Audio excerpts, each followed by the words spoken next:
Hello and welcome to Workplace Safety for Construction Supervisors, preventing accidents through hazard identification.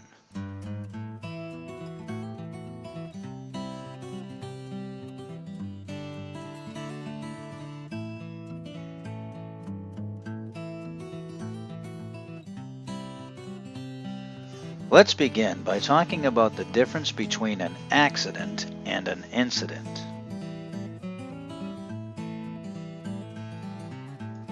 Accidents are unexpected, unplanned, and uncontrollable. They can cause physical injury, property damage, or equipment loss, or some combination thereof. Equipment loss may be equipment failure, temporary shutdown, or financial loss. Incidents, on the other hand, can come close to causing physical injury, property damage, or equipment loss, and in some cases do, but instead go unreported. The interaction between workers, equipment, management, and machines are complex enough. But even more complexity is generated when all of these people and machines are blended together to form the workplace. Now, construction supervisors may be used to this environment. However, each day is different, and each day a construction supervisor or one of the workers can bring a different issue to the workplace. On one day, we may be thinking about responsibilities to our families. On another day, we may have gotten news of a sick friend. And let's face reality, even our best friends can get us PO'd at times, distracting us from our work. And there's usually financial issues. Sometimes these financial issues may seem insurmountable. And when all these issues come together on the workplace, we have an accident. The Occupational Safety and Health Act was signed into law in 1970. It states, among other things, that employers must provide workplaces which are free of hazards, free of serious injury, and free of death.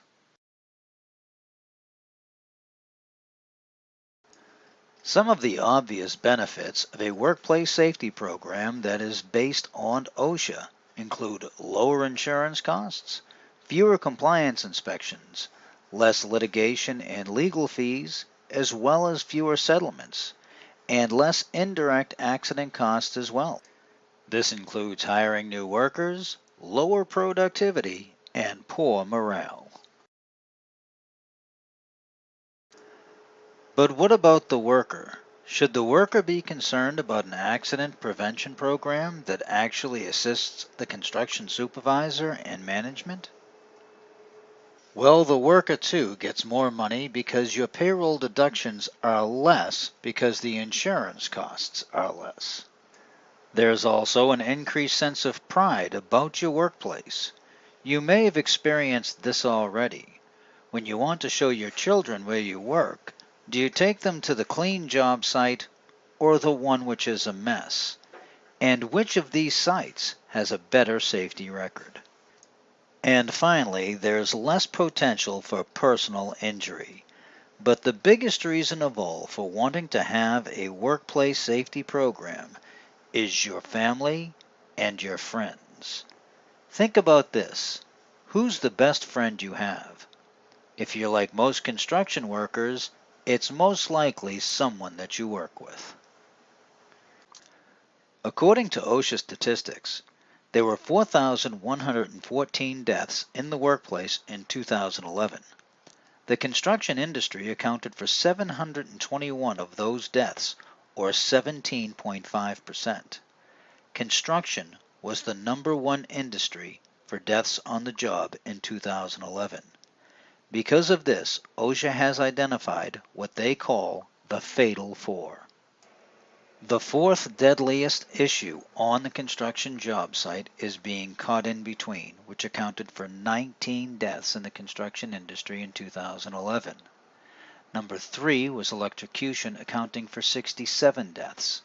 Being struck by an object, 73 deaths. And the number 1, falls, accounted for an incredible 251 deaths in the construction industry in 2011. These four issues alone contributed 410 deaths in the construction industry in 2011. If we could eliminate these four, that's 410 mothers, fathers, sons, and daughters that would return home safely every day. If any of you have ever had to tell a family that a loved one is not coming home today, then you know just how important workplace safety is. Let's now take a look at the most cited violations by OSHA on the construction site. Not surprisingly, number 1 and 2 are scaffolding and fall protection, both related to falls, the number one killer on the construction site. Number 7 is powered industrial trucks, which could be related to being struck by or caught in between.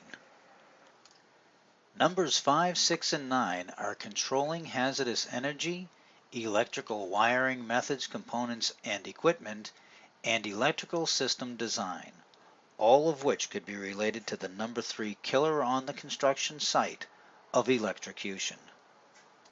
Number 10 is machine guarding, which can also be related to caught in between.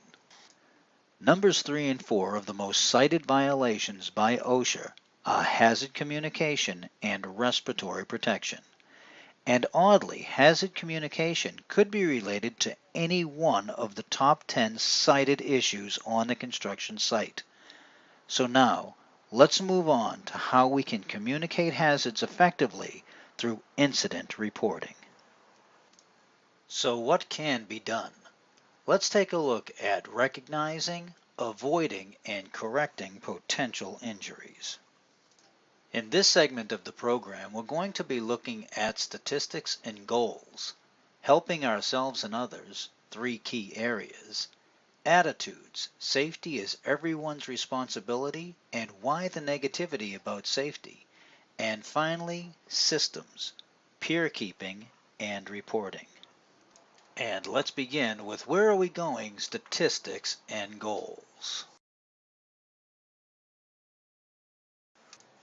This chart shows us the amount of injuries that have occurred in the workplace since the year 2000. As you can see, there has been a significant decrease between 2000 and 2011. However, the bad news is that still almost 200,000 people can be expected to be injured in the workplace in the coming year. Will these injuries be minor or life-changing? We can only hope for the best and do what we can to prevent them.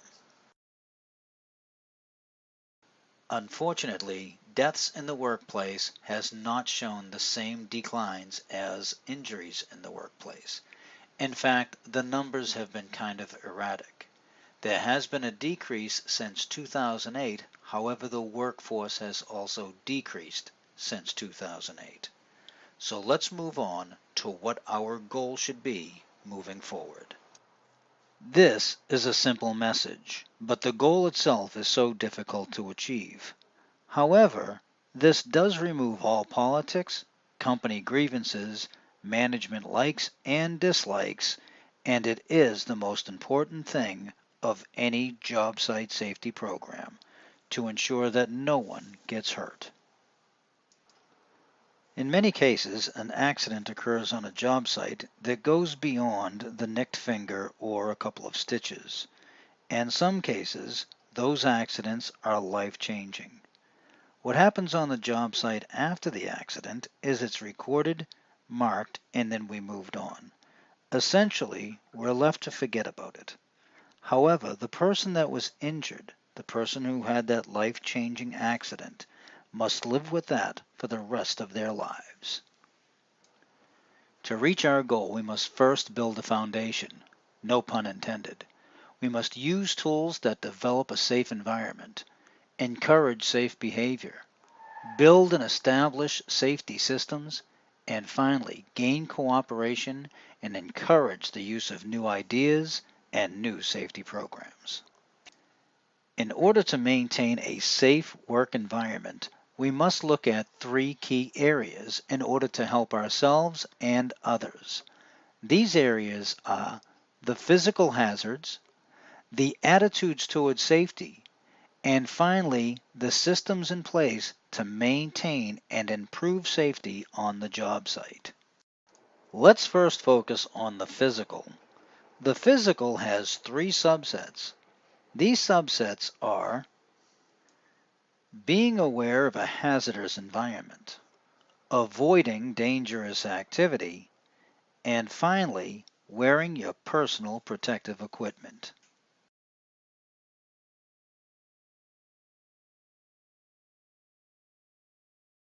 Let's now take a few moments for safety awareness.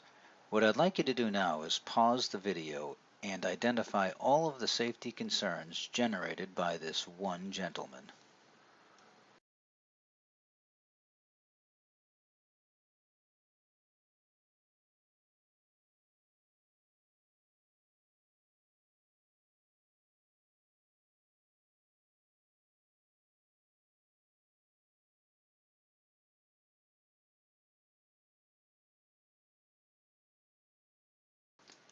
So how many safety concerns could you identify in this photograph?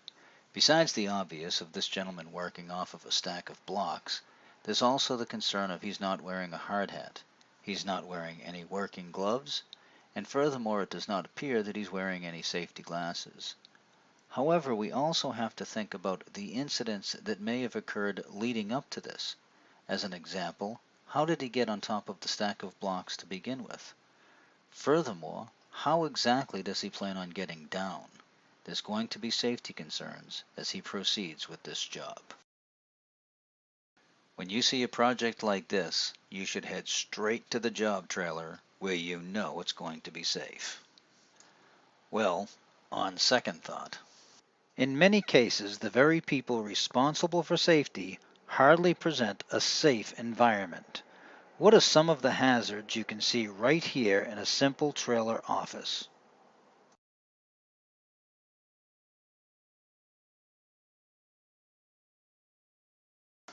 So how many hazards could you identify in this so-called safe area?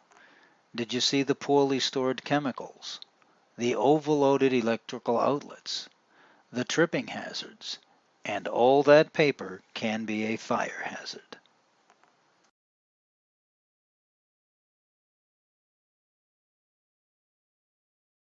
Sometimes to identify hazards we must use a little imagination. Here we have what we like to call the pyramid of hazard identification. Let's assume that we have a little soap on the floor. Is this a hazard? Well, of course it is, but it is, after all, just a little hazard. But let's imagine what could possibly go wrong with a little soap on the floor. Could we have an incident? Remember, an incident is usually an accident which goes unreported. Let's say that someone has slipped on the soap but walks away. Could someone else slip and hurt their back? Here we do have an accident, and medical treatment is going to be necessary. What about a lost time accident? Could someone slip on that soap and break an ankle, break an arm, or perhaps break their wrist? Absolutely. It's very possible. Worse still, could someone actually be killed from that little bit of soap on the floor? Could someone slip and fall, do serious damage to their head, and actually die from that fall? Unfortunately, the answer is yes. Worse still, it has happened. Some people have slipped on ice in the street, and with no way to protect themselves from the fall, have split their head open and passed away from the injuries. Now that we have an understanding of hazard awareness, let's take a look at avoiding dangerous activities. Though it's easy to say, avoiding dangerous activities on the job site is easier said than done. We have dangerous activities going on around us all the time. Here we see a crane swinging a girder over Russell, David, and Danny's head. However, there are precautions and steps that we can take to minimize the danger and protect ourselves and our coworkers.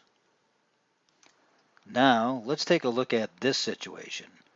Though David is welding, and he's welding safely, wearing all the proper PPE, Russell is approaching him, putting both himself and David in danger.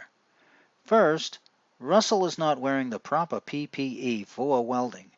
In fact, he may not even know what the proper PPE is required for this job, because he is not a welder. If it's so important that he talk to David, he should wait until David acknowledges that it is safe for him to approach. So now let's go ahead and talk about PPE, or personal protective equipment. Though sometimes it may seem mundane and silly, much thought goes into the proper PPE for various jobs and various tasks. This personal protective equipment is meant to protect you, not annoy you. If you're in a situation like Russell was in the last scene where you don't know what the proper PPE is, go ahead and ask. A good welder, a good worker, and a good supervisor will have an answer. So don't forget your PPE, hard hats, vests, glasses, dust masks, hearing protection, and gloves are all part of a well-stocked construction job site. Now that we've covered the physical obstacles to a safe job site, hazard awareness, avoiding dangerous activity, and wearing our proper PPE, let's take a look at our attitudes on the job site. And before we do, we must keep in mind that safety is everyone's responsibility. Remember our pyramid? Well, imagine how much catastrophe could have been avoided had someone just stopped and wiped up that soap the way that Russell does right here. We never would have moved up the pyramid had the first person who noticed the soap actually stopped and simply cleaned it up. It only takes a few minutes, and it could save a life. So if it's so easy, why is it that safety has so much negativity attached to it? Where does that negativity come from? Take a look at this guy as he walks past a host of hazards. What I'd like you to do now is pause the video and jot down a couple of things that this guy could do to make this a safer environment.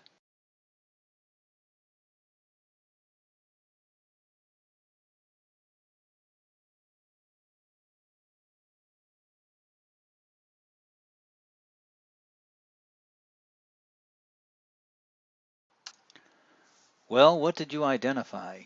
Well, those blocks could have been cleaned up in less than a minute. Also, if you notice up above, there's a fire extinguisher sign pointing down. However, the fire extinguisher is not on the hook. It's on the floor. In these cases, usually that fire extinguisher is only going to get further and further away from its proper location. What about wearing a hard hat? Shouldn't this gentleman be wearing one on a construction site? And what about this hose? He could have wrapped it up. All of these things would have taken this gentleman maybe 2 minutes, and he could have prevented a very serious accident. Many times, people's aim is not completely on target when it comes to safety. Though their intentions may be good, they insult and embarrass those that they work with. How many of you have seen this scenario before? Here, Ronnie gives Danny a pink hard hat because Danny has forgotten to bring his to the job site. Though the intent is that Danny will never forget his hard hat again, Danny walks away embarrassed that he has to wear it for the day. Now, what do you suppose Danny's attitude is going to be towards safety from here on in? Positive or negative? And in some cases on the job site, you may see that someone is doing something that certainly appears to lack any intelligence.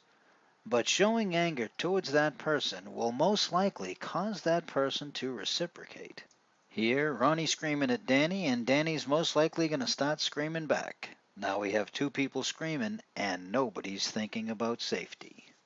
What about that supervisor who always uses safety as their reason to fire people who are not performing?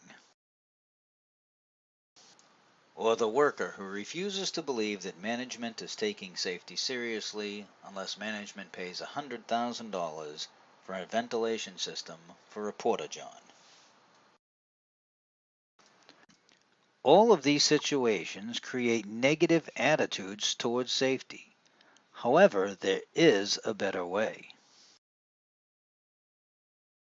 Let's now move on to what is probably the most important aspect of any safety program, the systems that we use for safety on the job site.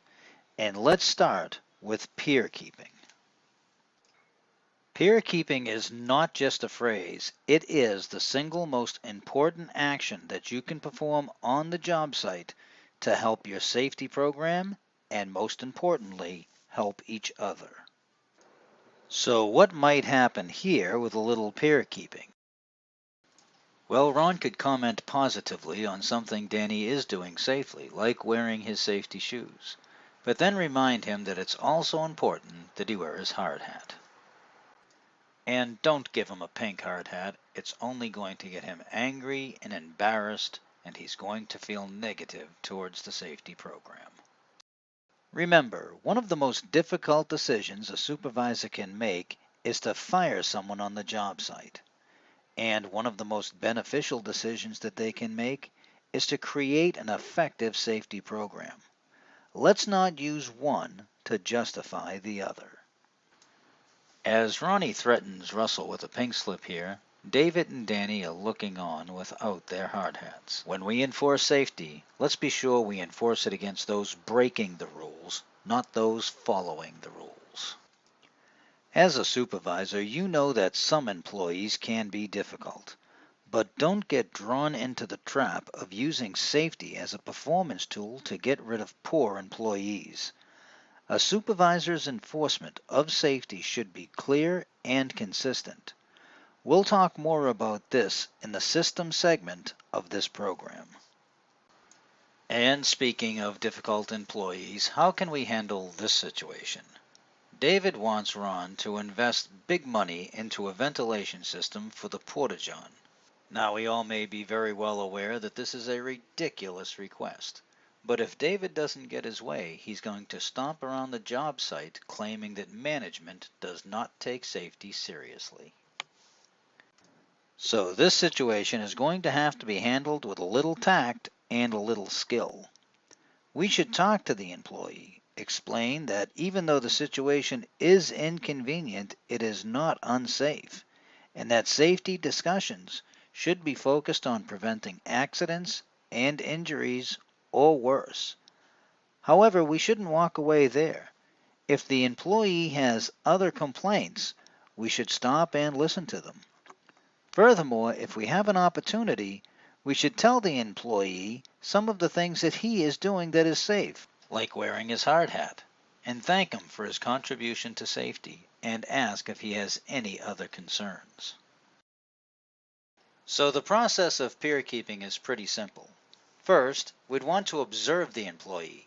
We don't want to startle the employee, no matter what it is that we wish to talk to them about, as this may be harmful to the employee, or perhaps harmful to you, as it was harmful to Russell a little bit earlier. Once the employee has acknowledged you, you can comment on something that the employee is doing positively. As an example, you might say, "It's good to see you wearing your safety shoes, and it's good to see that you're wearing safety gloves." However, at this point, you'd want to suggest a safer process. Let's assume that the employee is not wearing a hard hat. After commenting positively, you may say something to the effect of, "However, this task really requires a hard hat as well." Lastly, and most importantly, be sure to talk to the employee about any and all safety concerns that they may have.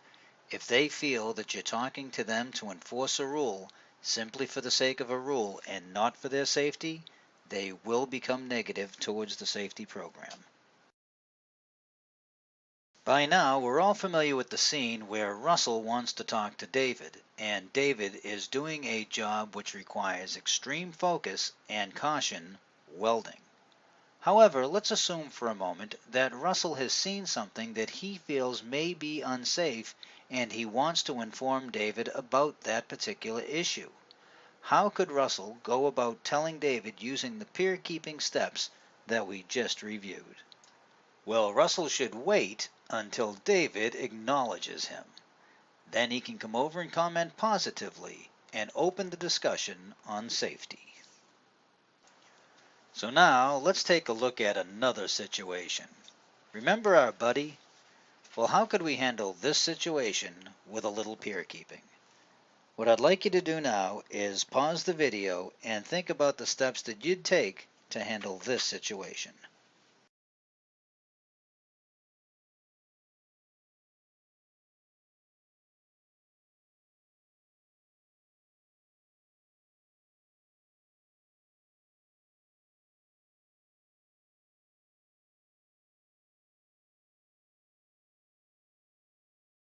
Now we've hoped that you've identified that you definitely do not want to be yelling at this gentleman. If you startle him, he's most assuredly going to fall. So therefore what we'd want to do is get in front of him until he acknowledges us. Once he does, we could tell him that we'd like him to get down because we'd like to talk to him, but you're going to get him a ladder so that he can climb down safely. Once he's down, we may tell him something positive, like it's good to see you working hard and you're trying to get the job done. However, we are concerned about your safety. Therefore, we'd like to get you the proper scaffolding and the proper PPE. Now at this point he may cooperate and thank you, or he may say that no, he needs to get the job done and he's going to go back to work. However, it's your job as the super to explain what the priorities are, and on the job site, the priority is safety. Lastly, let's talk about the systems that we use on our job site. We all know that every job site is a little different. Some have safety talks before the day so that we can identify situations that we'll be facing. Other job sites might have lunchbox talks, and other job sites might have simple reporting systems that allow supervisors and other employees to be aware of hazards that they may be facing throughout the day. If your job site does not have a safety program, then you should create one, keeping in mind that the most important thing of any safety system is that it is clear, consistent, and predictable. Remember, the employee with the issue of the $17 billion ventilation system feels that he has a legitimate issue to discuss. If you don't discuss it, this employee is going to become negative. Furthermore, now armed with broken promises and lack of attention about his issue, this employee will march about the job site complaining that safety is not taken seriously and now your program is not moving in the direction you want it to move. Make sure that your system always promotes new ideas. And remember, you never know where these ideas might come from. Remember when Danny forgot his hard hat? However, once Ron explained that he needed his hard hat and the fact that Ron simply does not want to see Danny injured, Danny no longer forgets his hard hat. In fact, Danny is more than willing to help others. Also, every job site is a little bit different, so never crush an idea, or chances are pretty good you'll never get another one. Finally, always discourage unsafe behavior. This lets everyone know that you are serious about safety, and then they'll feel comfortable about approaching you and discussing other issues. So remember, if you can fix a hazard, fix it. If you can't correct it, report it. And always place a warning sign or some tape to barricade off the unsafe area.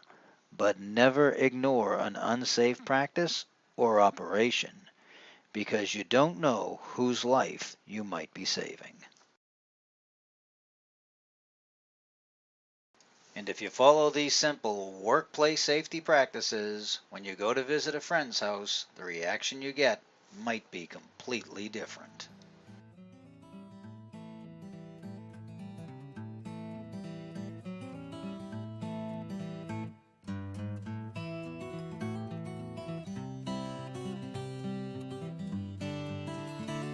And this will conclude workplace safety for construction supervisors, preventing accidents through hazard identification.